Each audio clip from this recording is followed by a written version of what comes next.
Ռիմա Խաչատրյան, Ռիմա Travel տուրիստական գործակալության հիմնադիր տնօրեն եւ ինչու՞ չէ նաեւ զբոսաշրջության արդեն 28 տարվա փորձագետ, մասնագետ։ Ոլորտը առկա է բավականաչափ խնդիրներով, գրեթե բոլորս է գիտենք, սոցկայքերում տեղադրվում են բավականին մատչելի արժեքներով փաթեթներ, ինչի մասին որ ես բարձրաձայնում եմ, դա 100%-անոց ճշտված ինֆորմացիա է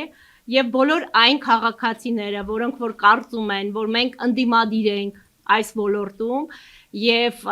բարձրաձայնում ենք, որպիսի կարողանանք ձայն հավաքենք, չգիտեմ, այնտեղ խնդիրների մասին ուղղակի որոշ մարդկանց հեղինակազրկենք,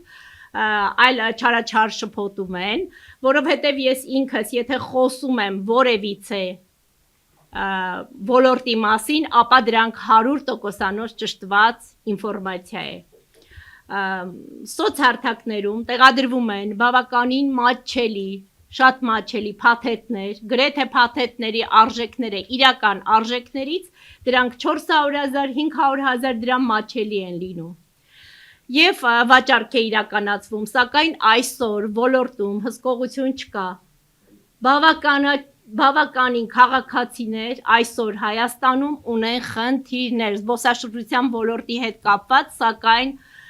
գրեթե ոչ մի կառույցի չեն դիմում, որովհետև գիտեն, որ իրենց խնդիրներին վերջնական լուծում չի տրվելու։ Ես ուղղակի խնդրում եմ, որ թե էկոնոմիկայի նախարարությունը եւ թե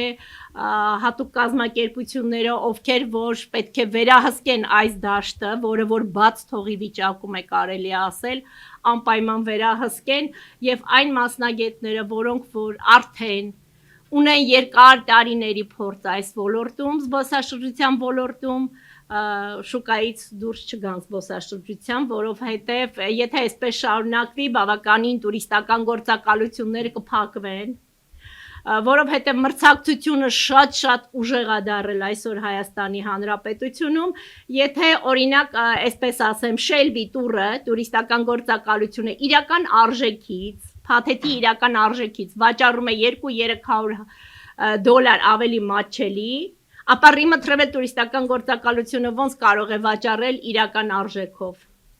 Այստեղ վերահսկողություն չկա եւ բոլոր տուրիստական գործակալությունները այսօր կանգնած են խնդրի առջեւ։ Ուղղակի ուզում եմ, որ այս հարցի շուրջ, այստեղ մի խնդիր էլ ունենք վիզաների հետ կապված մուտքի արտոնագրերի օրերի խնդիրները, որը որ Հայաստանի քաղաքացիները արդեն մի քանի տարի է բարձրաձայնում են եւ այդպես էլ այս հարցի լուծումը մենք չստացանք։ Մարդիկ չեն կարողանում մուտքի արտոնագիր ստանալու համար օրեր գրանցել, եթե պետք է հերթագրվեն, ապա պետք է հավելյալ վճարումներ կատարեն, անգամ ես 28 տարվա մասնագետ լինելով եւ ոլորտում լավագույն մասնագետ կարելի ասել հանդես գալով, չեմ կարողանում իմ հաճախորդներին սպասարկեմ տարիներ շարունակ արդեն մի քանի տարի է հենց դեսպանատան օրերի հերթագրման հետ կապված։